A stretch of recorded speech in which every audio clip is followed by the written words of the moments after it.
نحمده ونصلي على رسوله الكريم أما بعد فأعوذ بالله من الشيطان الرجيم بسم الله الرحمن الرحيم ومن يقنت منكن لله ورسوله وتعمل صالحا نؤتها أجرها مرتين وأعتدنا لها رزقا كريما يا نساء النبي لستن كأحد من النساء إن اتقيتن فلا تخضعن بالقول فيطمع الذي في قلبه مرض وقلن قولا معروفا۔ انتہائی واجب الاحترام معزز سامعین گرامی، آج ہم نے 22ویں پارے مکمل اور 23ویں پارے میں سورۃ الیاسین کی اختتام تک تلاوت کی ہے۔ جہاں سے ہماری تلاوت کا آغاز ہوا ہے، اللہ تبارک و تعالیٰ فرماتے ہیں یا نساء النبی، اے نبی کی عورتوں، اے نبی کے گھر والوں، ایک نبی کی بیویوں۔ فرمایا لستن کاحد من النساء، جیسے اللہ نے اپنے نبی کو یہ ازواج مطہرات عطا فرمائی ہیں ایسی اللہ نے کسی کو نہیں دی۔ فرمایا کہ تم جیسی بیویاں اللہ نے کسی کو نہیں دی، جو اللہ نے تمہیں بنایا اللہ نے ایسا کسی کو نہیں بنایا۔ جو صفات اور جو کمالات اللہ نے تمہیں عطا فرمائے ہیں کسی اور کی بیوی کے اندر یہ کمالات اللہ پاک نے نہیں رکھے۔ فرمایا کیا کرو، ان اتقیتن، تقوی اختیار کرو۔ آپ صلی اللہ علیہ وسلم کی جو ازواج مطہرات ہیں ان کو حکم یہ ہے کہ کیا اختیار کرو، تقوی اختیار کرو۔ اور ہماری خواتین کو کیا حکم نہیں ہوگا؟ ان خواتین میں تقوی اعلیٰ درجے کا تھا، پھر بھی اللہ پاک ان کو خطاب کر کے مقصد یہ ہے کہ دیگر خواتین کو اس چیز کا حکم دینا کہ تم کیا اختیار کیا کرو، تقوی اختیار کرو، تم اللہ کا ڈر اور اللہ کا خوف اندر پیدا کرو۔ اور پھر کیا فرمائی، فلا تخضعن بالقول، کسی بھی غیر محرم سے کبھی کوئی بات کرنا پڑ جائے نا تو نرمی سے بات نہیں کرو۔ فرمایا فیطمع الذی فی قلبہ مرض، جب تم نرمی سے بات کرو گی تو سامنے والا جو مخاطب ہے کہ اس کے دل میں کوئی غلط خیال پیدا ہو سکتا ہے، تو تم نرمی سے بات نہیں کرو۔ خواتین کو کیا حکم ہے، کسی بھی غیر محرم سے بات کرو، کبھی بات تو کرنی نہیں چاہیے۔ اور اگر کبھی بحالت مجبوری کبھی ضرورت پڑ گئی بات کرنا تو عورت سختی کے ساتھ بات کرے۔ اور اس سختی سے بات کرنے کا ایک فائدہ یہ ہوگا کہ جو سامنے والا مرد ہے، شیطان تو سب کے ساتھ ہی لگا ہوا ہے نا، حدیث مبارکہ کے اندر آتا ہے شیطان انسان کی رگوں میں ایسا دوڑتا ہے جیسے کہ انسان کی رگوں میں خون دوڑتا ہے، کمجرد دم، جیسے خون دوڑتا ہے ایسے شیطان انسان کی رگوں میں کیا کرتا ہے، دوڑتا ہے۔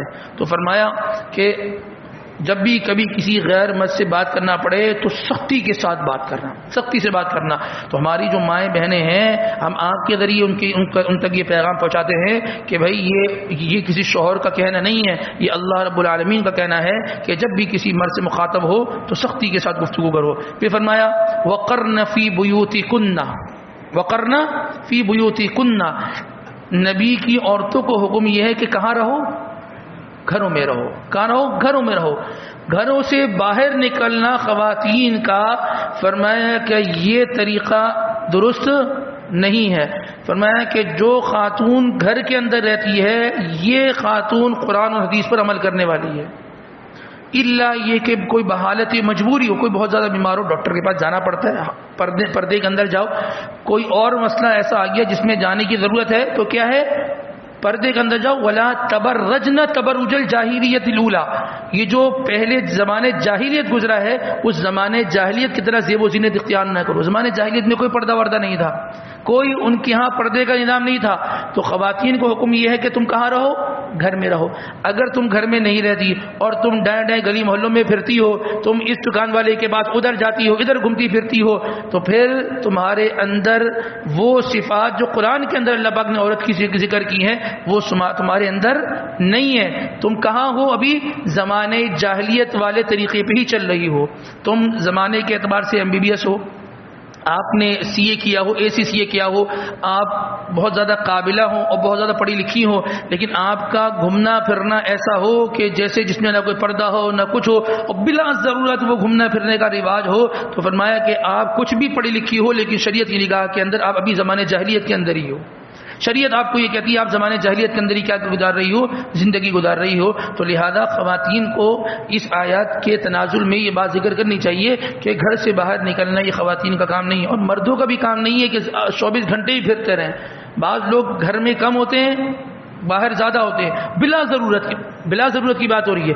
وہ گھر میں کم ہے اور گھر سے باہر بلا ضرورت وہ گھوم رہے پھر رہے ہیں، بلا ضرورت گھوم رہے پھر رہے ہیں. فرمایا کہ آپ صلی اللہ علیہ وسلم نے ارشاد فرمایا کہ وَلْيَسْعَ بَيْتُكَ، اپنے گھر کے اندر رہا کرو، گھر کے اندر رہنے کی کوشش کیا کرو، گھر سے باہر زیادہ پھرنے کی عادت انسان اپنے اندر نہ ڈالے. اس کے بعد اللہ تبارک و تعالیٰ فرماتے ہیں ان المسلمین والمسلمات والمؤمنین والمؤمنات والقانتین والقانتات. اس آیت کا نزول کیا ہوا؟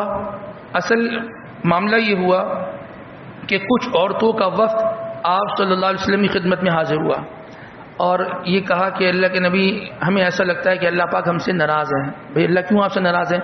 کہ اللہ پاک نے قرآن میں ہمیں مخاطب ہی نہیں کیا. ہمیں اللہ پاک نے قرآن میں ہمارا کوئی نام ہی نہیں لیا، کسی عورت کا کوئی نام آ رہا ہو، ٹھیک ہے نا.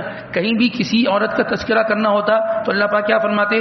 امرأۃ نوح، نوح کی بیوی، امرأۃ لوط، لوط کی بیوی، ٹھیک ہے نا، امرأۃ فرعون، فرعون کی بیوی. نام نہیں لیا کہ آسیہ، نام کسی عورت کا نہیں لیا سوائے ایک عورت کا لیا، وہ کس کا؟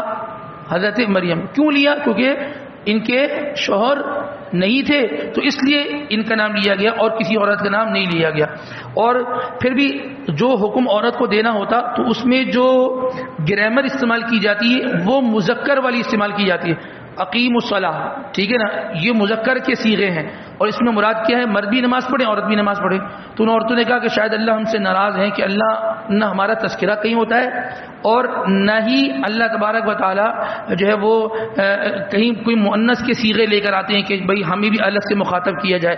تو اس موقع پر اللہ تبارک و تعالیٰ نے آیت نازل فرمائی. آپ نے فرمایا ان المسلمین، بے شک مسلمان مرد، والمسلمات، اور مسلمان عورتیں. عورتوں کا الگ سے تذکرہ اللہ پاک نے فرما دیا. ان المسلمین، بے شک مسلمان مرد، والمسلمات، مسلمان عورتیں، والمؤمنین والمؤمنات، مومن مرد اور مومن عورتیں، والقانتین والقانتات، فرما بردار مرد اور فرما بردار عورتیں، والصادقین والصادقات، سچ بولنے والے مرد اور سچ بولنے والی عورتیں، والصابرین والصابرات، صبر کرنے والے مرد اور صبر کرنے والی عورتیں، والخاشعین والخاشعات، ڈرنے والے مرد اور ڈرنے والی عورتیں، والمتصدقین والمتصدقات، صدقہ کرنے والے مرد اور صدقہ کرنے والی عورتیں، والصائمین والصائمات، روزہ رکھنے والے مرد اور روزہ رکھنے والی عورتیں، والحافظین فروجہم والحافظات، اپنی شرمگاہوں کی حفاظت کرنے والے مرد اور اپنی شرمگاہوں کی حفاظت کرنے والی عورتیں، والذاکرین اللہ کثیرا والذاکرات، اور کثرت کے ساتھ ذکر کرنے والے مرد اور کثرت کے ساتھ ذکر کرنے والی عورتیں. کیا ہے ان کے لیے؟ فرمایا اعد اللہ لهم مغفرۃ واجرا عظیما. جس مرد کے اندر، جس عورت کے اندر یہ ساری صفات ہوں گی نا، فرمایا اللہ نے اس کے لیے مغفرت تیار کر کے رکھی ہے، اللہ نے اس کے لیے اجر عظیم تیار کر کے رکھا ہے. الگ سے خواتین کو مخاطب کر دیا کہ بھئی تم بھی سن لو اور تم بھی سن لو، مرد بھی سن لو اور عورتیں بھی سن لو، مرد بھی سن لیں عورتیں بھی سن لیں. جس کے اندر یہ ساری صفات ہوں گی وہ اس کے لیے اللہ نے مغفرت بھی رکھی ہے اور اللہ نے اس کے لیے اجر عظیم بھی رکھا ہے. اللہ نے اس کے لیے اجر عظیم بھی رکھا ہے. ایک آدمی ہو نا، وہ ایک مرتبہ بیٹھ کر گاڑی کی ڈرائیونگ کر لے، ہم کیا کریں گے؟ کہیں گے یہ ڈرائیور ہے. ڈرائیور تو وہ ہوتا ہے جو صبح شام گاڑی چلا رہا ہوتا ہے. ایک آدمی وہ ایک مرتبہ کھانا بنا لے، ہم کیا کہیں گے؟ کوک ہے، یہ خانسامہ ہے، اس کا کام یہ ہو صبح شام کھانے بناتا ہو، اسی کو کہیں گے نا. یہ لیبل، یہ ٹیگ اسی کو دیں گے نا. تو یہ جو سارے کام ہے نا، یہ زندگی میں ایک مرتبہ نہیں کرنے کہ زندگی میں ایک مرتبہ صدقہ دے دیا، کچھ صدقہ کرنے والوں میں شامل ہو گئے. زندگی میں ایک مرتبہ ذکر کر لیا بیٹھ کر، یا مہینے میں کوئی ایک دن ذکر کا نکال لیا وقت اور جو ہے وہ ذکر کرنے بیٹھ گئے تو جی یہ ذکر کرنے والے مرد ہو گئے یا ذکر کرنے والی عورتیں ہو گئی. نہیں، مسلسل اس چیز کی پابندی کریں گے تب جا کر ذکر کرنے والے مردوں کا لیول لگے گا اور ذکر کرنے والی عورتوں پر ان کا ہی لیول لگے گا. ذکر کرنے کو تو رواج ہی ختم ہو گیا.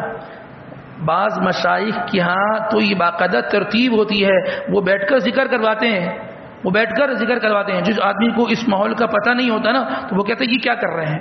یہ اللہ کا ذکر ہو رہا ہے، اللہ کی ذکر کی مجلسیں لگتی ہیں، اس میں اللہ کی ضربیں لگتی ہیں. یہ دل جو ہے نا، یہ دل یہ کالا ہو گیا ہے، اس پر زنگ لگ گیا ہے. جب اس پر کوئی چیز ہو اس لوہا جس پر زنگ لگ گیا ہو، ہتھوڑا ماریں گے تو اس سے وہ زنگ ہٹے گا، اور ایک مرتبہ ہتھوڑا مارنے سے نہیں ہٹے گا، مارتے رہیں گے پھر وہ اس کے اوپر زنگ ہے وہ ہٹتا رہے گا.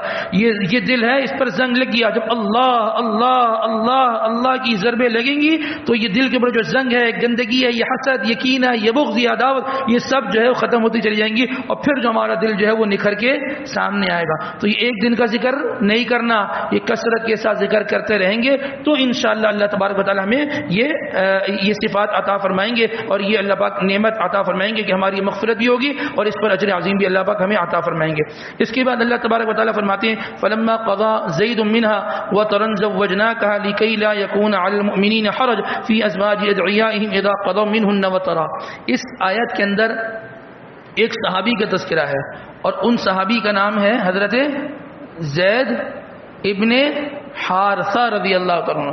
یہ آپ صلی اللہ علیہ وسلم کے منہ بولے بیٹے تھے، ٹھیک ہے نا، سگے بیٹے نہیں تھے، منہ بولے بیٹے تھے. یہ ایک وہ واحد صحابی ہیں کہ جن کا اللہ نے قرآن میں نام لیا ہے، جن کا اللہ نے قرآن میں کسی اور صحابی رسول کا نام نہیں ہے، صرف ایک ان کا ہی نام اللہ پاک نے قرآن پاک کے اندر جو ہے وہ لیا ہے.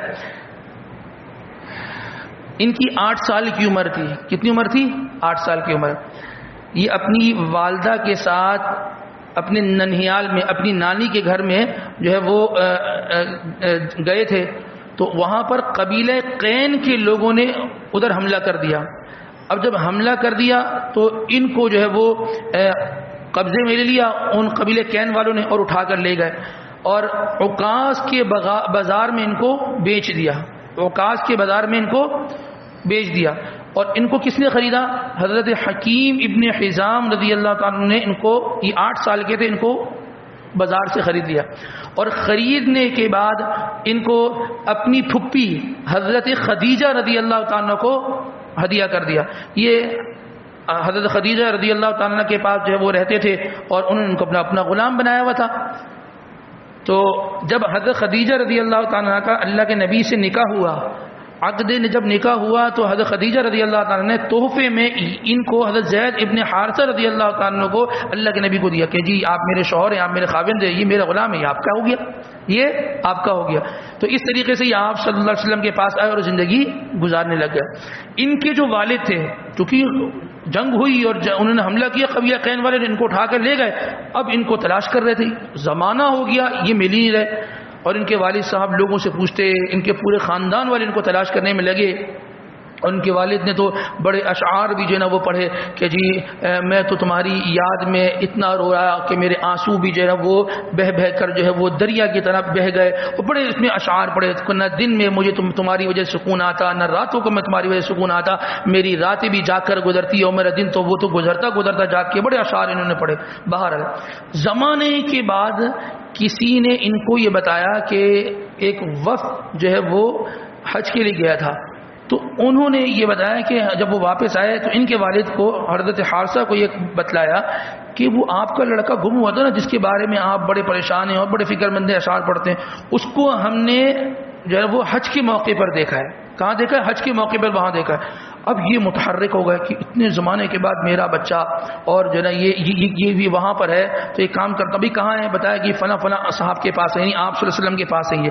تو انہوں نے روایت میں آتا ہے انہوں نے جو ہے نا وہ مال جمع کرنا شروع کر دیا. یہ مال کیوں جمع کیا کہ جب اللہ کے نبی کے پاس میں جاؤں گا اور اپنا لڑکا مانگوں گا، لازمی بات ہے وہ کہیں گے بھی میں سے تو نہیں دیتا، مجھے اس کا جو ہے نا وہ بدلہ دو، کیونکہ میرا غلام ہے، ہم نے خریدا تھا اس کو، تو ہمیں پیسہ دو، ہم دے دیں گے. تو انہوں نے مال جمع کیا اور ساتھ میں حضرت زید ابن حارثہ کے چچا کو لیا. اب سفر شروع کیا. اونٹوں کا سفر تھا، لمبا سفر. تلاش کرتے کرتے یہ مکہ مکرمہ میں پہنچے. پوچھا کہ وہ آپ صلی اللہ علیہ وسلم ہیں، وہ کہاں ہوتے ہیں؟ لوگوں نے بتایا جی فلاں جگہ وہ رہتے ہیں. یہ آپ صلی اللہ علیہ وسلم کے پاس ان کے والد اور ان کے چچا پہنچ گئے. کہا کہ جی وہ آپ سے پہلے حال و احوال لیا، بڑی لمبی چوڑی گفتگو کی. پھر کہنے لگے وہ ایک مسئلہ ہے، وہ مسئلے کو لے کر آئے ہیں. تو اللہ کے نبی میں کیا مسئلہ ہے؟ میں کہ وہ آپ کے پاس ایک لڑکا ہے زید. میں کہ ہاں بالکل ہے. میرا لڑکا ہے، میں اس کا باپ ہوں. وہ جب وہ 8 سال کا تھا تو جو ہے نا یہ ایک قبیلہ کلین نے حملہ کیا اور اس کو اٹھا کر اغوا کر لیا تھا، اور وہ ہم اس کو تلاش کرتے رہے اور یہ آپ کے پاس آ گیا، ہماری راتیں کوئی سکون میں نہیں گزری، ہم اس کو بڑا یاد کرتے ہیں، تو آپ سے درخواست یہ ہے کہ آپ وہ جو ہے لڑکا مجھے ہمیں دے دیں، اور اس کے بدلے میں جو آپ چاہیے آپ کو ہم اپنے ساتھ لے کر آئیں، آپ یہ لے لیں، جتنا چاہتے ہیں آپ لے لیں۔ آپ صلی اللہ علیہ وسلم نے فرمایا کہ یہ کوئی مسئلہ ہی نہیں ہے، ابھی آتا ہے، آپ اس کو پیشکش کریں، وہ جانا چاہتا ہے چلے جائے آپ کے ساتھ، وہ آپ کے ساتھ جانا چاہتے ہیں چلے جائے، میں کوئی مسئلہ نہیں ہے۔ کہنے کا چلو جی ٹھیک ہے۔ اب بھئی ایک لڑکا بھی اپنے ماں باپ سے زمانے بھر جدا ہو چکا ہو، وہ بھی ایک بے چینی میں ہوتا ہے کہ میرا باپ کون ہے، کہاں ہوگا، کہاں میرے خاندان ہوگا، میری ماں، اس کا پیار، اس کا ممتا، باپ کی محبت، وہ خاندان کہاں۔ تھوڑی دیر میں وہ حضرت زید ابن حارثہ رضی اللہ تعالیٰ عنہ آگے، آپ صلی اللہ علیہ وسلم فرمایا یہ زید ہے، فرمایا کہ زید یہ تمہارے والدین، وہ جو اٹھے ہیں اپنے لڑکے کو چمٹے ہیں، وہ جو چوما ہے، وہ پیار کیا ہے، وہ جو رونا دھونا، اور چچا نبی چمٹ گئے کہ بھتیجے تم کہاں چلے گئے، تھوڑی زمانے بعد ملے، بہت چوما بہت چوما بہت چوما۔ پھر جب آپ صلی اللہ علیہ وسلم نے فرمایا کہ بھائی یہ آئے ہیں، یہ تمہیں لینے کے لیے آئے ہیں، اور یہ تمہارے ساتھ جو ہے یہ تمہیں اپنے ساتھ لے کر جائیں گے، انہوں نے کہا کہ بیٹا ہم تمہیں لینے کے لیے آئے ہیں، تمہارے بغیر ہمارے گھر میں کوئی جو ہے نا وہ سکون والا ماحول نہیں تھا، اور بڑا باہر۔ تو انہوں نے فرمایا کہ اچھا آپ لوگ مجھے لینے کے لیے آئے ہیں؟ فرمایا کہ ہاں لینے کے لیے آئے ہیں۔ فرمایا کہ نہیں، میں اس آدمی کا ساتھ نہیں چھوڑ سکتا، میں اس کا ساتھ نہیں چھوڑ سکتا، مجھے غلامی کو میں فوقیت دیتا ہوں اس آزادی پر، آپ کا احترام، آپ کا ادب و سر آنکھوں پر، آپ کی محبت اس کی میں بڑی قدر کرتا ہوں، لیکن میں حضور کے قدموں میں زندگی گزارنا چاہتا ہوں، میں انہی کے پاس رہنا چاہتا ہوں۔ آپ بتائیے جس آدمی کو ہمارے یہاں کوئی ملازم ہو، اس کو یہ کہہ دیا جائے کہ جی آپ چھوڑ دو یہ نوکری چوکری، کیا یہ ان کے گھر میں ڈرائیوری کرتے ہو، ان کے گھر میں جو نا وہ خانسامے بنے، ان کے گھر میں کام کرتے ہو، تمہیں ہم اپنا بزنس کر کے دے دیں گے، تمہیں اپنا نظام بنا کے دے دیں گے، اس سے کان میں بات سنے وہ تو جو جس طرح بھاگے گا پیچھے مڑ کبھی نہیں دیکھے گا، پیچھے مڑ کبھی نہیں دیکھے گا۔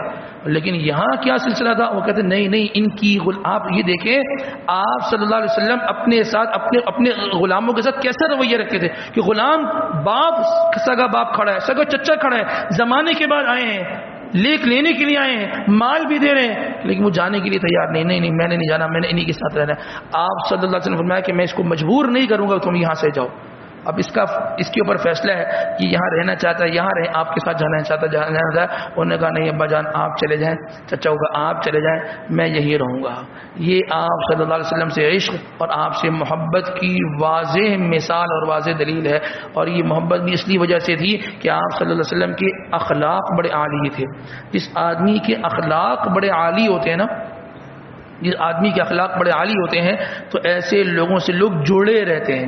آج ہی ایک واقعہ حضرت شیخ الاسلام مفتی تقی عثمانی صاحب کی کتاب ہے، اس میں پڑھ رہا تھا، انہوں نے فرمایا کہ ایک صاحب تھے بغداد کے رہنے والے، ابو حمزہ سکری ہے، ابو حمزہ سکری رحمۃ اللہ علیہ، فرماتے ہیں یہ شکر ہے نا، شکر یہ عربی میں شکر کو کہتے ہیں، مٹھاس کو کہتے ہیں۔ فرماتے ہیں کہ ان کو سکری کیوں کہتے تھے، فرماتے ہیں اس لیے کہتے تھے کہ یہ جب بھی کسی سے بات کرتے بڑی میٹھی بات کرتے، بڑی میٹھی، تو لوگوں نے ان کے نام کے ساتھ سکری لگا دیا تھا۔ کیا لگا دیا تھا؟ سکری لگا دیا تھا۔ فرمانے لگے کہ یہ بغداد کے رہنے والے تھے، تو ان کا ارادہ یہ ہوا کہ جی میں یہاں سے محلہ چھوڑ کے میں کسی اور محلے میں چلے جاؤں۔ اپنے مکان کے باؤ تاؤ ہو رہا تھا اور اس کو بیچنے کے لیے تیار کھڑے تھے، تو محلے والوں کو یہ بات پتہ چلی کہ بھئی یہ یہاں سے مکان چھوڑ کر جا رہے ہیں، تو محلہ جمع ہو گیا کہ حضرت آپ سنیں آپ یہاں سے چھوڑ کر جا رہے ہیں۔ تو انہوں نے کہا کہ ہاں اصل میں کچھ مجھے ضرورت ہے، پیسے بھی چاہیے، تو اس وجہ سے میں مکان بیچنا چاہ رہا ہوں اور اس محلے کو چھوڑ۔ انہوں نے کہا محلہ چھوڑ کے نہ جائیں، محلہ چھوڑ کے آپ جیسا آدمی ہمیں نہیں، آپ جیسا پڑوس ہمیں نہیں ملے گا، تو آپ نے یہاں سے نہیں جانا۔ کیا وجہ ہے؟ کہا آپ جب بات کرتے ہیں آپ کے الفاظ اتنے شیریں ہوتے ہیں کہ اس سے شہد ٹپکتا ہے۔ بعض لوگوں کے الفاظ اتنے میٹھے ہوتے ہیں، وہ بہت بڑی بات بھی بڑے اتنے میٹھے انداز میں کر جاتے ہیں کہ سامنے والا اس کو جو کبھی اس کو قبول نہیں کرتا وہ فوراً سے مان لیتا، حضرت آپ کی بات کی، بہت اچھی بات کی۔ یہ انداز تکلم جس کی شیریں ہو اس کے بڑے بڑے مسئلے حل ہو جاتے ہیں، وہ بڑے بڑے کام کر جاتا ہے۔ تو ان سے لوگوں نے کہا کہ حضرت آپ کو پیسے کی ضرورت ہے نا، ہم آپ کو پیسے دے دیتے ہیں، آپ نے یہاں سے نہیں جانا۔ تو شیخ الاسلام صاحب مفتی تقی عثمانی صاحب نے لکھا ہے کہ لوگوں نے مال جمع کر کے ان کے جو اس کی ضرورت تھی وہ ضرورت کو پورا کیا، اور کہا کہ آپ نے ادھر ہی رہنا ہے، آپ نے ادھر ہی رہنا ہے۔ اور ہمارے یہاں تو لوگ کہتے ہیں کہ حضرت یہ کسی طریقے سے یہاں سے چلے جائے، محلے میں سکون ہو جائے، یہ روزانہ لڑتا ہے۔ یہ ہر وقت لڑنے والا آدمی. اپنی زبان کو آدمی انداز تکلم کو بڑا اچھا رکھے, بڑے طریقے سے بات کرنے والا انسان کو جو ہے نا وہ ہونا چاہیے. صاف ستھری بات, بڑے پیارے انداز میں, بڑے دھیمے اور نرم انداز میں, نرم لہجے میں انسان کو جو ہے وہ بات کرنی چاہیے. بات سختی سے بھی ہو سکتی ہے, بات نرمی کے ساتھ بھی ہو سکتی ہے, بات سختی کے ساتھ بھی ہو سکتی ہے اور بات نرمی کے ساتھ بھی ہو سکتی ہے. لیکن نرمی سے بات کرنے میں دلوں میں جگہ بنے گی, سختی سے بات کرنے سے دلوں میں سے جگہ ختم ہو جاتی ہے. ایک بادشاہ نے خواب دیکھا, اس خواب میں یہ دیکھا کہ میرے جتنے بھی دانت ہیں وہ سب کے سب دانت جو ہے وہ ٹوٹ گئے نا. اب وہ صبح اٹھا نا, اس نے اپنے درباریوں کو جمع کیا, کبھی کوئی ایسا بندہ لاؤ جو خواب کی تعبیر بتائے. تو ایک بندے کو لایا گیا, اس سے پوچھا ہاں بھئی میں نے یہ خواب دیکھا ہے, بتاؤ کیا تعبیر ہے. تو اس نے کہا کہ اچھا آپ نے خواب دیکھا. اس نے یہ کہا کہ آپ اپنی زندگی میں اپنے اہل خانہ میں سے ہر ایک کو اپنی آنکھوں کے سامنے مرتے مرتے دیکھیں گے. کیا دیکھیں گے؟ ہر ایک بندہ آپ کے سامنے مرتا رہے گا, آپ سب کی موتوں کو دیکھیں گے اپنی آنکھوں سے. اس نے کہا اچھا میرے خاندان والوں کی موت تو بعد میں, پہلے تمہارا کام کر دوں. اس کو قتل کروا دیا. کہا کہ یہ کوئی بندہ کسی کام کرنے تھا تو کسی اور بندے کو لے کر آؤ. دوسرا بندہ آیا, اس کو وہ کہا کہ میں نے خواب یہ دیکھا کہ میرے سارے کے سارے دانت جو ہے وہ ٹوٹ گئے ہیں, تو مجھے کوئی تعبیر بتاؤ نا, اس کی کیا تعبیر ہے. اس نے کہا کہ بادشاہ سلامت, اللہ آپ کو لمبی عمر دیں گے, اللہ آپ کو لمبی عمر دیں گے. بات تو وہی ہے نا, جب لمبی عمر دیں گے, پہلے بھی تو مسئلہ یہ تھا کہ آپ اپنے سامنے ایک ایک کو مرتا دیں گے, سب مریں گے, آپ نہیں مرو گے, لمبی عمر ملے گی. لیکن اس نے جس الفاظ کا چناؤ کیا, جو انداز اختیار کیا, جو کلمات کہے وہ ایسے تھے کہ سامنے والے کے دل پہ تیر چل گئے. اور یہ دوسرے والے نے بات کی, آپ کی عمر بہت لمبی ہوگی, بھائی اللہ لمبی عمر دیں گے آپ کو. اس نے کہا یہ تو بڑا بہترین ہے, اس کو انعام دے دو. بات وہی ہے, لیکن طریقے سے بات کو طریقے سے کرنا آنا چاہیے, تو انداز تکلم انسان کا کیا ہو وہ اچھا ہونا چاہیے. اس کے بعد اللہ تبارک و تعالیٰ فرماتے ہیں یا ایھا النبی یا ایھا الذین آمنوا, اے وہ لوگوں جو اللہ اس کے رسول پر ایمان لائے, لا تدخلوا بیوت النبی, نبی کے گھر میں داخل نہ ہو, الا ان یؤذن لکم, اس سے پہلے کہ نبی سے اجازت لے لو. اس آیت کے اندر دعوت میں شریک ہونے کے اصول کو بیان کیا. جب دعوت میں شریک ہو آدمی کیسے شریک ہو؟ سب سے پہلی بات تو یہ ہے کہ جس کو بلایا جائے وہی جائے. دعوت کارڈ میں نام ایک بندے کے لکھا ہو نا تو ایک ہی بندہ جائے, یا مسٹر اینڈ مسز لکھا ہو 2% اور پورا ٹبر بھر کے گاڑی بھر کر جائے, تو یہ چیز جو ہے نا وہ خلاف شریعت ہے, بالکل ناجائز ہے. دو بندوں کو بلایا تو دو کا ہی کھانا وہاں پر حلال ہے, بقیوں کا حلال نہیں ہے. اس چیز کو سمجھیں. اور بعض لوگ اس پر اصرار کرتے ہیں کہ بھئی آپ نے 2 کو بلایا, ہمارے گھر میں تو 6 افراد ہیں جی. تو بھائی اس کو بھی پتا ہے 6 افراد ہیں ماشاءاللہ, لیکن اپنی چیز کو مینیج کرنا ہوتا ہے, سامنے والے کو بھی. تو جتنوں کو بلایا وہ جائے. یہ طفیلی بن کر جانا اور اس طریقے سے جانا, یہ چیز شریعت میں بالکل پسندیدہ نہیں ہے, اور اس چیز سے انسان کو کیا کرنا چاہیے؟ اجتناب کرنا چاہیے. اصل یہ آیت نازل کیوں ہوئی؟ آپ صلی اللہ علیہ وسلم کا نکاح حضرت زینب بنت جحش رضی اللہ تعالیٰ عنہ سے ہوا. زینب بنت جحش رضی اللہ تعالیٰ عنہ سے اللہ کے نبی نے جو ہے نا وہ ولیمہ فرمایا. ولیمہ کہاں ہوا؟ کس بینکویٹ میں ہوا؟ اپنے گھر میں ہوا. ولیمہ کہاں ہوا؟ اپنے گھر میں ہوا. یہ گھر چکے کتنے مرلے کے تھے, کتنے ہزار گز کے تھے, چھوٹے چھوٹے گھر تھے. روایت میں آتا ہے کہ جب آپ کا ولیمہ ہو رہا تھا تو ایک طرف حضرت زینب رضی اللہ تعالیٰ کو بٹھایا کہ جس میں آپ کا چہرہ دیوار کی طرف اور ایک پردہ لٹکا دیا, اور یہاں صحابہ آتے وہ کھانا کھا کے جاتے. یعنی کوئی اتنا بڑا گھر نہیں تھا کہ وہ اکیلے وہ الگ کمرے میں, یہ 2nd فلور پہ, 3rd فلور پہ نیچے ولیمہ چل رہا, ایسا چھوٹا سا مکان تھا. ہوا یہ کہ اس موقع پر جو ہے نا وہ صحابہ کرام رضوان اللہ تعالیٰ علیہ آئے, جو ٹائم دیا تو اس سے پہلے آئے ہیں, پہلی چیز. دوسری چیز یہ تھی کہ جب آئے اور کھانا کھانے کے بعد صحابہ بیٹھے رہے, تو اب آپ صلی اللہ علیہ وسلم کیونکہ مہمان آئے تھے تو یہ نہیں کہہ پا رہے تھے کہ جی اب آپ نے کھانا نوش کر لی تو اب آپ لوگ اجازت آپ جائیں. تو اب اللہ کے نبی کبھی گھر سے باہر جاتے, پھر کبھی گھر سے اندر آتے, چونکہ وہاں اہلیہ محترمہ بھی وہ ایک طرف ہو کے بیٹھی ہوئی تھی, تھوڑا سا پریشانی ہو رہی تھی. بس اس موقع پر آپ صلی اللہ علیہ وسلم تو مارے شرم کے نہیں بول پا رہے تھے, لیکن اللہ نے قرآن اتار دیا. اللہ پاک نے کیا فرمایا؟ دیکھو بھائی, فرمایا یا ایھا الذین آمنوا, اے وہ لوگوں جو اللہ اس کے رسول پر ایمان لائے. رہتی دنیا کے لیے دعوت میں شریک ہونے کے اصول کو بیان کر دیا. فرمایا لا تدخلوا بیوت النبی, نبی کے گھر میں داخل اس وقت تک نہ ہو الا ان یؤذن لکم الی طعام, جب تک کہ تمہیں کھانے کی دعوت نہ دی جائے. غیر ناظرین الہ, ایسا نہ ہو کہ تم وہاں بیٹھ کے برتنوں کو دیکھتا رہو. غیر ناظرین انا کیسے برتن کو ایسے نہیں, ابھی کھانا تیار ہی نہیں ہوا, بلایا ہے رات کے کھانے پر, یہ دوپہر میں پہنچے ہیں جی. بھئی آپ کو دوپہر میں کیا کام ہے؟ آپ کو جب رات کو ٹائم دے دیا کہ 8 بجے کا ٹائم ہے, آپ نے 8 بجے رات کو کھانا کھانے آ جانا ہے, تو یہ دوپہر سے پہنچنے کا کیا مقصد ہے؟ فرمایا کہ اس ٹائم پر آؤ جو ٹائم تمہیں دیا ہے, اور جو میزبان ہے وہ بھی وہی ٹائم رکھے. کارڈ پہ لکھ دیا 10 بجے ڈنر ہے, اور کیا ہو رہا ہے ڈنر, رات 1 بجے ڈنر شروع ہو رہا ہے, 12:30 بجے ڈنر شروع ہو رہا ہے. پتہ نہیں شاید اس دن گھڑی کا سیل کمزور ہوتا ہے, گھڑی رک جاتی ہے, کیا مسئلہ ہوتا ہے, گھڑی سلو چلتی ہے کہ وہ یہ وعدہ خلافی ہے. آپ نے 12 بجے کرنا ہے نا, تو 12 بجے لکھ دینا جو کرنا, ٹھیک ہے 15-20 منٹ تو مینیج کرنے میں معاملات لگ جاتے ہیں, لیکن جان بوجھ کر قصدن اتنا تاخیر کرنا تو یہ تو جھوٹ ہے نا. جس تقریب کی بنیاد جھوٹ پر ہو اور وہ جھوٹ بھی تحریر کیا ہوا ہو اور جگہ جا کے وہ جھوٹ کا کارڈ بانٹا ہوا ہو, تو اس میں کیا برکت ہوگی, اس میں کیا برکت ہوگی؟ تو فرمایا کہ غیر ناظرین انا, ایسا نہ ہو کہ وقت سے پہلے آؤ, ولکن اذا دعیتم, جب تمہیں بلایا جائے, فادخلوا, تو چلے جاؤ, فاذا طعمتم, جب تم کھا لو, فانتشروا, تو کیا چلو, پھر چلے جاؤ. الا یہ کہ مہمان خود کیا یہاں بیٹھے ہیں تو ایک الگ بات ہے, لیکن اب جب کھانا کھا لیا آدمی خود بھی محسوس کرتا ہے جن کے گھر میں کمرے کم ہیں اور معاملات اور ہیں, بھئی مجھے جانا چاہیے. فرمایا ولا مستأنسین لحدیث, گپے مارنے کے لیے, گفتگو کرنے کے لیے نہیں بیٹھے رہو. ان ذالکم کان یؤذی النبی, تمہارا اس طریقے سے کرنا تمہارے نبی کو تکلیف پہنچاتا ہے. فیستحیی منکم, نبی تم سے حیا کھاتے ہیں, ان کو شرم آتی ہے کہ وہ کہیں کہ آپ لوگ چلے جائیں. لیکن کیا فرمایا اللہ پاک نے, واللہ لا یستحیی من الحق, اللہ حق بیان کرنے سے شرم نہیں شرماتا. اللہ نے قرآن اتار دیا. تو یہ دعوت کے اصول ہیں, جو ٹائم دیا جائے اس میں جایا جائے کھانا کھانے کے بعد, اور اگر میزبان نہ بھی چاہے تو ہم تو جانے کے لیے آئے ہیں اور رہنے کے لیے آئے, تو آدمی کو پھر وہاں سے چلا جانا چاہیے. اللہ یہ کہ میزبان کہتے ہیں کہ جی آپ بیٹھیں, کوئی مسئلے کی بات نہیں, آپ ہمارے پاس بیٹھیں, آپ کا بیٹھنا اچھا ہے, تو انسان پھر جو ہے نا وہ وہاں پر اس کو بیٹھ جانا بھی چاہیے. اس کے بعد اللہ تبارک و تعالی, یہ سورۃ سبا ہے, اس سورۃ سبا کے اندر اللہ پاک فرماتے ہیں وما اموالکم ولا اولادکم بالتی تقربکم عندنا زلفا الا من آمن وعمل صالحا.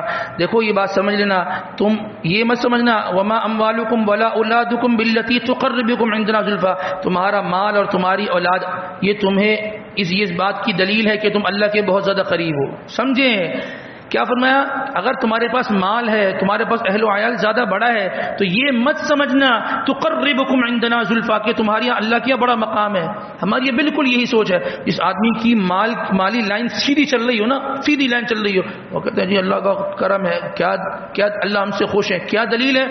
ماشاء اللہ کاروبار ٹھیک ٹھاک چل رہا ہے, اور جیسے ہی کاروبار میں 19-20 ہوا کچھ ہو گیا, اس لیے کیا دلیل ہے, کچھ ہو گیا, اللہ کی ناراضگی ہوگی, وہ کام نہیں چل رہا, اس کا مطلب اللہ ناراض ہے. کام چل رہا ہے تو اس کا مطلب اللہ خوش ہے. فرمایا یہ کوئی دلیل نہیں ہے. اگر مال کا زیادہ ہونا یہ اللہ کی خوش ہونے کی دلیل ہوتی تو اللہ صحابہ سے ناراض تھے یا خوش تھے نا. اللہ جتنے صحابہ سے خوش تھے اتنے مجھ سے آپ سے خوش ہیں. تو اللہ تو بھی صحابہ کو سونوں پہ تول دے رہے, وہ پیٹوں پہ پتھر نہیں باندھتے نا. حضرت سعد ابن ابی وقاص رضی اللہ عنہ فرماتے ہیں آپ صلی اللہ علیہ وسلم نے ارشاد فرمایا, سمجھیے, فرمایا اشد البلاء علی الانبیاء, سب سے زیادہ جو مشقتیں آتی ہیں کس میں آتی ہیں؟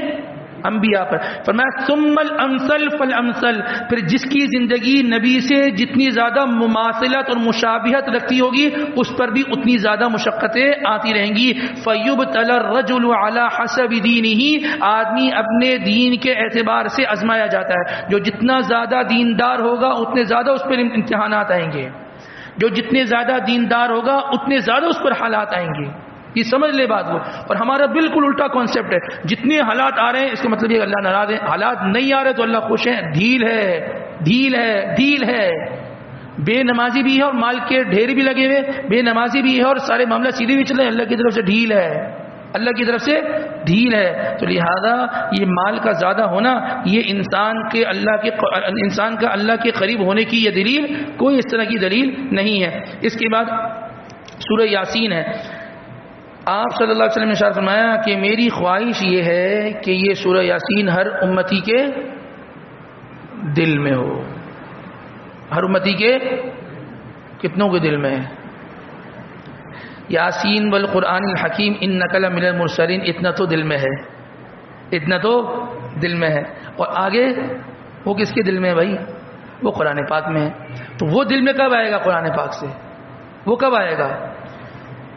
فرمایا یہ سورت مرحومین کی مغفرت کرتی ہے، جس آدمی کے معاملات پھنسے ہوئے ہوں اس کے معاملات کو حل کرتی ہے. کسی کے یہاں ولادت ہو رہی ہو، ولادت میں آسانی پیدا کرتی ہے. جو آدمی دن کے آغاز میں پڑھتا ہے پورے دن کے کام اللہ پاک اپنے ذمے میں لے لیتے ہیں، اس کی ضروریات کو پورا کر دیتے ہیں. اور آدمی کو کیا چاہیے؟ کیا چاہیے؟ ایک مرتبہ بیٹھ کے سورہ یاسین کو انسان یاد کر لے گا تو انشاءاللہ موت تک کی چھٹی ہے. پھر موت تک ایک مرتبہ کی محنت ہے، ایک مرتبہ کی محنت ہے. پھر کیا ہوگی؟ آگے تک انسان کی کیا ہو جائے گی؟ چھٹی ہو جائے گی. اس صورت کے اندر اللہ تبارک و تعالیٰ فرماتے ہیں وَاضْرِبْ لَهُمْ مَثَلًا أَصْحَابَ الْقَرْيَةِ. اللہ پاک ایک بستی والوں کے واقعے کو بیان کرتے ہیں. ایک بستی تھی جس بستی کا نام انطاکیہ تھا. کیا تھا؟ انطاکیہ. یہاں پر ایک شخص رہتا تھا جس کا نام حبیب تھا. کیا نام تھا؟ حبیب. اور کیا کرتا تھا؟ بڑھئی تھا، کارپینٹر تھا. حبیب نجار، نجار عربی میں کہتے ہیں بڑھئی کو، کارپینٹر کو. اس کے پاس حضرت عیسیٰ علیہ السلام جو اس زمانے کے نبی تھے ان کے حواری آئے. حواری سے مطلب ان کے متبعین اور ان کے جو دین کا کام کرنے والے وہ آئے، ان کے ساتھی آئے. تو انہوں نے کہا کہ بھئی تم نبی پر ایمان لے آؤ. تو وہ کہنے لگا کہ بھئی میں ایمان ایک شرط پہ لاؤں گا. کیا شرط ہے بھئی؟ شرط یہ ہے کہ مجھے برس کی بیماری ہے، یہ بیماری ٹھیک ہو جائے گی تو میں ایمان لے آؤں گا. تو انہوں نے کہا کہ تم صرف نبی پر ایمان لاؤ اور ہم اللہ سے دعا کریں گے، دیکھو کیسے صحیح ہوگی. کیسے ہو سکتا ہے؟ چند کلمات پڑھنے پر میری بیماری ٹھیک ہو جائے؟ میں 70 سال سے بتوں سے مانگ رہا ہوں، ان سے یہ مسئلہ حل نہیں ہو رہا، 70 سال سے حل نہیں ہو رہا. تم کہہ رہے ہو کہ چند کلمات ایمان کی کلمات پڑھ لو اور اللہ سے دعا کرو گے ہو جائے گا؟ انہوں نے کہا ہو جائے گا. کہتے ہیں اگر نہیں ہوا کر کے دیکھ لو. اس نے ایمان لے آیا، کلمہ پڑھ لیا. ان حواری جو عیسیٰ علیہ السلام کے ساتھی تھے انہوں نے اللہ سے دعا کی، اس کی برس کی بیماری ٹھیک ہو گئی. یہ تو حیران کہ یہ کیسے ہو گیا؟ 70 سالوں سے بتوں سے مانگنا تو نہیں ہو رہا، یہ ایمان کے کلمے پڑھنے پر اللہ نے یہ فیصلہ کر دیا. او جی اب کیا ہوا؟ اب اس آدمی نے جو ہے وہ یہ جو چونکہ حواری تھی اور لوگوں بھی دین کی دعوت دے رہے تھے، لوگ ان کی بات کو نہیں مان رہے تھے، لوگ ان کی بات کو نہیں سن رہے تھے. یہ آدمی وجاء من اقصى المدینہ رجل یسعی، یہ آدمی دور سے چلتا آیا اور لوگوں کو یہ کہنے لگا قال یا قوم اتبعوا المرسلین. یہ جو آئے نا دین کی بات کر رہے ہیں، یہ جو دعوت کا کام کر رہے ہیں، یہ جو دین کی محنت کر رہے ہیں، ان کی بات کو سن لو، ان کی بات کو سن لو.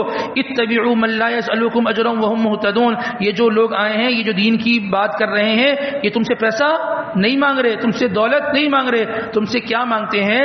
تم سے مانگتے ہیں کہ تم اپنا تھوڑا سا وقت دے دو، اپنا تھوڑا سا وقت دے دو، ان کی دین کی بات سن لو. تبلیغ والے جو آتے ہیں وہ کتنے پیسے مانگتے ہیں؟ کوئی پیسہ مانگتے ہیں کہ جی ہمیں پیسہ دے دو؟ کوئی ہمیں کہتے ہیں کہ جی ہمیں فلاں چیز خرید کے لا کر دے دو. وہ کیا کہتے ہیں؟ ہماری بات سن لو. اور وہ کون سی اپنی بات اپنے گھر سے بات لاتے ہیں؟ وہ محمد رسول اللہ صلی اللہ علیہ وسلم والی بات ہے، وہ بات کو لوگوں تک پہنچاتے ہیں. تو اس آدمی نے، اس حبیب نجار نے بھی یہ کام کیا. لیکن ان لوگوں نے، بستی والے لوگوں نے ان کو نہ وقت دیا نہ ان کی بات کو سنا. بجائے اس کے کہ اس کی عزت اکرام کرتے، اس حبیب نجات کو انہوں نے قتل کر دیا. کیا کر دیا؟ قتل کر دیا. اب جب قتل کر دیا نا تو اللہ پاک نے اس کے حال کو بیان کیا اور کہنے لگے، اللہ پاک فرماتے ہیں کہ وہ یہ کہنے لگا انی اذا لفی ضلال مبین. اے بستی والوں میں بھی ظالم لوگوں میں تھا، میں بھی ظالم لوگوں میں تھا. لیکن کیا ہوا؟ انی آمنت بربکم، میں کس پہ؟ اللہ پر ایمان لے آیا اور اللہ کے دین کو میں نے قبول کر لیا. تو اللہ پاک نے مجھے کیا کہا؟ ادخل الجنہ. دعوت کا کام کرنا، دین کا کام کرنا، سب سے پہلا اس پہ جو اللہ پاک کی طرف سے وعدہ ہے، اللہ جنت عطا فرماتے ہیں. اللہ کیا عطا فرماتے ہیں؟ جنت عطا فرماتے ہیں. فرمایا ادخل الجنہ. جب وہ جنت میں داخل ہو گیا نا، کہنے لگا قال یا لیت قومی یعلمون، کاش کہ میری قوم جان لیتی اللہ نے مجھے کیا دیا ہے. یہ دین کا کام کرنے پر، یہ دعوت تبلیغ کی محنت کرنے پر اللہ نے مجھے کیا دیا ہے؟ بما غفر لی ربی وجعلنی من المکرمین. اللہ نے میری مغفرت کر دی ہے. جو لوگوں کو دین کی طرف بلاتا ہے، دین کا کام کرتے ہیں، اللہ اس کی مغفرت کر دیتے ہیں، جیسے حبیب نجار کی مغفرت ہوئی. تو لہذا یہ دین کا کام کرنا، یہ تبلیغ کی محنت کرنا، یہ صرف رائے ونڈ والوں کا کام نہیں ہے. جو محمد رسول اللہ صلی اللہ علیہ وسلم کا امتی ہے اور جو ان کا کلمہ پڑھنے والا ہے یہ ہر امتی کی ذمہ داری ہے. ہم نہیں کریں گے تو دین میری زندگی سے بھی جائے گا, میری نسلوں کی زندگی سے بھی جائے گا, اور اگر میں کروں گا تو میری زندگی میں بھی رہے گا, میرے گھر میں بھی دین باقی رہے گا. جس آدمی کے پاس اپنے چاول کے کھیت ہو تو اس کے گھر میں چاول کی کمی ہوگی؟ اس کی اولاد آرام سے چاول بیٹھ کے کھائے گی, کیونکہ اپنے کھیت ہیں. اور جس آدمی کے پاس دین کی اپنی محنت ہو رہی ہوگی اس کے گھر میں بھی دین رہے گا, اس کی اولادوں میں بھی دین رہے گا. اور جو نہیں کرے گا تو پھر نہ اس کی زندگی میں دین باقی رہے گا اور نہ اس کی اولادوں کی زندگی میں دین کو اللہ پاک باقی رکھیں گے. اس کے بعد اس صورت کے آخر میں اللہ پاک فرماتے ہیں وَضَرَبَ لَنَا مَثَلًا وَنَسِيَ خَلْقَهُ قَالَ مَن يُحْيِي الْعِظَامَ وَهِيَ رَمِيمٌ. ایک شخص تھا, اس کا نام تھا عاص بن وائل. یہ مشرکین مکہ میں زدہ. ایک دن عجیب بات کہنے لگا, زمین سے اس نے ہڈی اٹھائی. ہڈی جب بہت پرانی ہو جاتی ہے تو بربری ہو جاتی ہے. اس نے ایسا دبایا اس کو ایسا چورا چورا ہو گیا نا, چورا چورا. کہنے لگا اللہ کے نبی سے یہ کہا کہ آپ یہ کہتے ہیں کہ یہ جو چورا چورا ہونے والی ہڈی یہ دوبارہ بنے گی, دوبارہ اس سے انسان کھڑا ہوگا, اس سے اس طرح ہڈی کو وہ چورا چورا کر کے کہنے لگا. اللہ نے قرآن اتار دیا, فرمایا وَضَرَبَ لَنَا مَثَلًا. یہ آپ کو ہڈی دکھا کر ایک مثال آپ کے سامنے بیان کرتا ہے. وَنَسِيَ خَلْقَهُ, اپنی پیدائش بھول گیا. تو ہڈی بھی نہیں تھا, یہ ابھی تو ہڈی کے بعد, یہ ہڈی کے بعد تو کچھ ذرات تو ہے نا, تیری جو پیدائش ہوئی کوئی ذرات نہیں تھے. جب کچھ بھی نہیں تھا اللہ نے پیدا کر دیا, اور جب کچھ ہے تو اسے پیدا کرنا کیا مشکل ہے. کیسی واضح اللہ پاک نے اس کو جو ہے نا اس کے کفر پر اللہ نے ایسی جو ہے نا وہ ایسا چمیٹ لگایا اور اس کے منہ کو ایسا بند کیا کہ وہ خاموش ہو گیا. وہ کہنے لگا کہ اس بربری ہڈی جس کے چورے, یہ چورے دوبارہ زندہ ہوں گے. اور بھائی جب چورا کچھ بھی نہیں تھا تب بھی اللہ نے تو پیدا کر دیا نا, آج تو پھر بھی چورا ہے, پھر بھی تو اللہ پاک اس سے کیا پیدا کرنا اللہ کے لیے مشکل ہوگا. تو لہذا یہ بعث بعد الموت, موت کے بعد دوبارہ زندہ ہونا, یہ ایک حقیقت ہے اور انسان اس کو اپنی آنکھوں سے دیکھے گا. ایسے ہی اللہ پاک انسان کو کھڑا کریں گے جیسے آج انسان کھڑا ہے, ایسے آج انسان کھڑا ہے. تو لہذا جس طرح آج انسان اپنی اس جسم کی ضرورت پورے کرنے کے لیے فکر مند ہے, تو وہ جو جسم آخرت میں ہوگا, جو زندگی آخرت کی ہوگی, اس کی ضرورت پوری کرنے کی بھی انسان کو فکر کرنی چاہیے. اللہ تبارک و تعالی ہمیں کہنے سننے کے ساتھ ساتھ عمل کی بھی توفیق نصیب فرمائے. وآخر دعوانا الحمدللہ رب العالمین.